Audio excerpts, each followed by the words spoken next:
Of UP LT grade. ये वाला question दिया हुआ है, इसमें एक हैश टेबल दी हुई है, हैश टेबल जिसमें ये ओपन एड्रेसिंग को यूज कर रही है, और हैश फंक्शन यहाँ पे दिया हुआ है एच के इज इक्वल टू के मोड 10।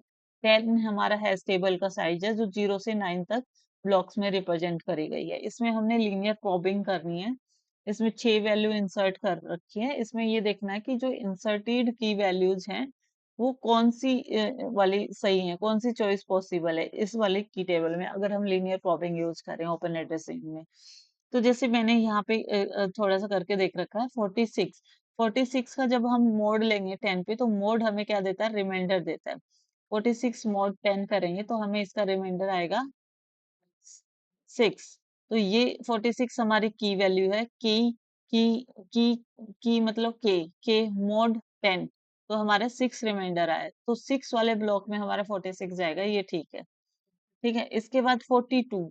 42 मोड हमने करा 10 के साथ, तो 2 वाले में जाएगा, तो 42 2 वाले में, ये ठीक है। इसके बाद 34 आया। 30 34 मोड 10 करा, तो 4 4 हमारा रिमाइंडर आएगा, तो ये 4 में चला गया, ये ठीक है। इसके बाद हमारा 52 आया, तो ये 52 है ना, अकॉर्डिंग टू दिस क्वेश्चन 52 2 में जाएगा, लेकिन 2 फिल है। ठीक है, तो ये अभी हमने भरा नहीं था पहले, क्योंकि ये वैल्यू आई नहीं अभी, क्योंकि अभी तो सिर्फ 42 आई है, हम 46 आई है हमारी, 42 आई है, 46 आई है, 42 आई है, एंड 34। देखो 46 भर दिया मैंने, फिर 42 भर दिया, फिर मैंने 34 भर दिया। ठीक है, इसके बाद हमारा आया है 34 के बाद 52। 52 की जो हैश, जब हमने इसकी हैश वैल्यू कैलकुलेट करी, तो 52 हमारा 2 में जा रहा है, लेकिन 2 ऑलरेडी ऑक्यूपाइड है, तो हमारा 52 उससे नेक्स्ट वाले में भरा जाएगा, तो यहाँ भरा जाएगा। लेकिन यहाँ पे 52 की जगह क्या है, 23, तो हम हमारा जो ये फर्स्ट ऑप्शन है वो रॉन्ग हो गया। ठीक है, अब सेकंड, इसी वाला ऑप्शन चेक करते हैं, देखते हैं। तो 46 हमारा किस में जाएगा, 6 में जाएगा। ठीक है, हो गया। फिर आया हमारा 34। 34 देखो हमारा 4 में जाएगा, हो गया। फिर आया हमारा 42। 42 2 में जाएगा, ये भी हमारा हो गया। इसके बाद हमारा 23 आया। 23 हमारा किस में जाएगा, 3 में। 23 3 में जाएगा, तो देखो 23 3 में है, तो ये थर्ड ऑप्शन का यहाँ तक तो ठीक है। अब 23 के बाद आया हमारा 52। 52 हमारा 2 में जाएगा, लेकिन 2 हमारा क्या है, ऑक्यूपाइड है। 2 ऑक्यूपाइड है, 3 ऑक्यूपाइड भी है, 4 भी ऑक्यूपाइड है। तो अब जहां तक 4 तक ऑक्यूपाई हो गए ना, इसके बाद 2 के बाद जो भी खाली स्पेस मिलेगा ना, हम उसमें भर देंगे। तो देखो 6 तो पहले ऑक्यूपाई था, ये वाला खाली स्पेस था, तो इसमें हमने 52 को भर दिया, लीनियरिटी में भरते हैं। इसके बाद आया हमारा 33। 33 देखा, 33 मोड 10 किया, तो हमें 3 मिला। 3 पे ऑलरेडी 23 है, तो इसके बाद कोई भी खाली स्पेस मिला वहां 33 भर देंगे। तो यहाँ तक भरा हुआ था 46 तक, तो इसमें हमने 7 पे भर दिया। तो ये जो सी ऑप्शन है ये करेक्ट, ऐसे चेक कर। अगर फिर भी डाउट रह जाता तो we can add. Next question बोला गया है, which of the following traversal technique list the nodes of the binary search tree in ascending order. तो 3 टाइप की टेक्निक्स होती हैं बाइनरी सर्च ट्री में, post order, pre order and in order. तो in order जो technique है ना, वो हमेशा हमें शो करती है असेंडिंग ऑर्डर। असेंडिंग ऑर्डर में नोड्स को देती है।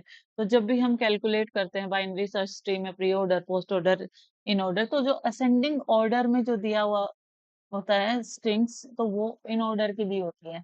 इन ऑर्डर की हेल्प से हम पोस्ट ऑर्डर और प्री ऑर्डर के साथ मिला करके हम काफी जो है कौन सा बाइनरी ट्री पॉसिबल है, ये सब कैलकुलेट कर सकते हैं। नेक्स्ट है क्वेश्चन नंबर 3। ठीक है, for merging two sorted list of sizes m and n दिया हुआ है into a sorted list of size m plus में, how many comparisons are required. देखो दो लिस्ट मर्ज करनी है, ठीक है, और यहाँ पे हम मर्ज एल्गोरिथम का यूज कर रहे हैं, मर्जिंग। मर्जिंग एल्गोरिथम में हम क्या करेंगे, मर्ज सॉर्ट में हम क्या करेंगे, हम कंपेयर करेंगे, दो लिस्ट को पहले मर्ज करेंगे, फिर उनको शॉर्ट करेंगे। तो अगर एक लिस्ट m है, उसको मर्ज करने में m लग रहा है, दूसरे को n लग रहा है, ठीक है, तो इसमें टोटल कंपैरिजन बनेंगे हमारे m प्लस n माइनस 1। और इसका ऑर्डर करके इसका वर्स्ट केस में जितने कंपैरिजन बन सकते हैं वो आंसर होगा order of m plus n। And the next next question is this one, what is the output of the following code snippet, ये वाला कोड दिया हुआ है। इसमें एक हमारा 2D एरे दिया हुआ है। 2D एरे का मतलब है ये हमारा कि नम ऑफ 3 2, नम ऑफ 3 2 मतलब 3 रो 2 कॉलम का हमारा है। तो पहली रो में हमारा आएगा 3 6, दूसरी रो में हमारा आएगा 9 और 12, 9 और 12, एंड थर्ड रो में हमारा आएगा 15 एंड 18।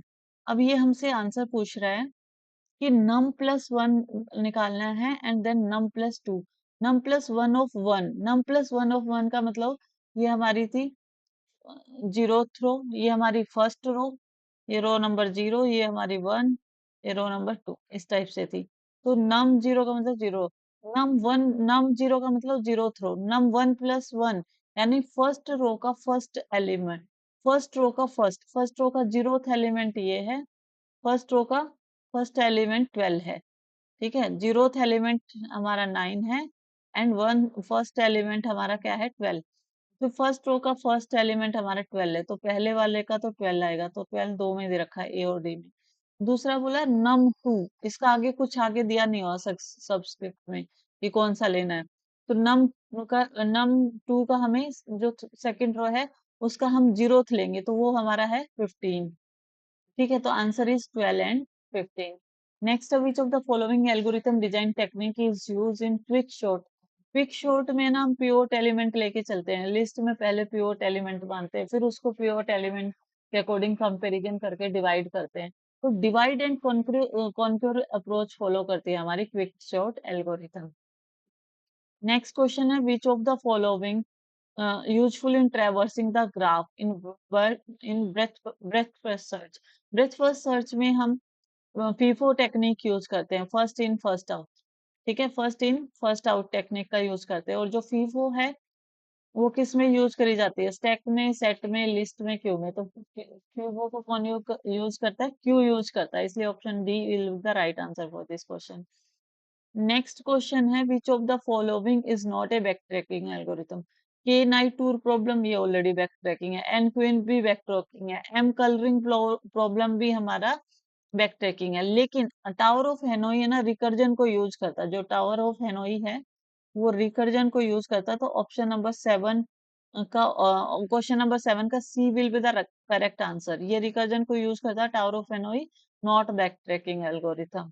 नेक्स्ट है the question number 8, the media access control sub layer resides in the OSI model. OSI model में मीडिया एक्सेस कंट्रोल होती है डेटा लिंक। डेटा लिंक दो पार्ट में डिवाइड होते हैं, एक होता है मैक सब लेयर और एक होता है डेटा लिंक लेयर। ठीक है, मीडिया एक्सेस कंट्रोल भी बोल देते हैं इसको। Next, two main type of internet based business to business commerce are, कौन कौन से हैं। तो ये हमारा है जो बिजनेस टू बिजनेस कॉमर्स के लिए यूज किए जाते हैं, net market places in the private industrial networks जो होते हैं वो बिजनेस टू बिजनेस B2B बोलते हैं इसको। नेक्स्ट क्वेश्चन है, which of the following type of support to TFTP is available. कौन सा TFTP अवेलेबल है। It's a homework question for you and answer it in the comments. Thank you everyone.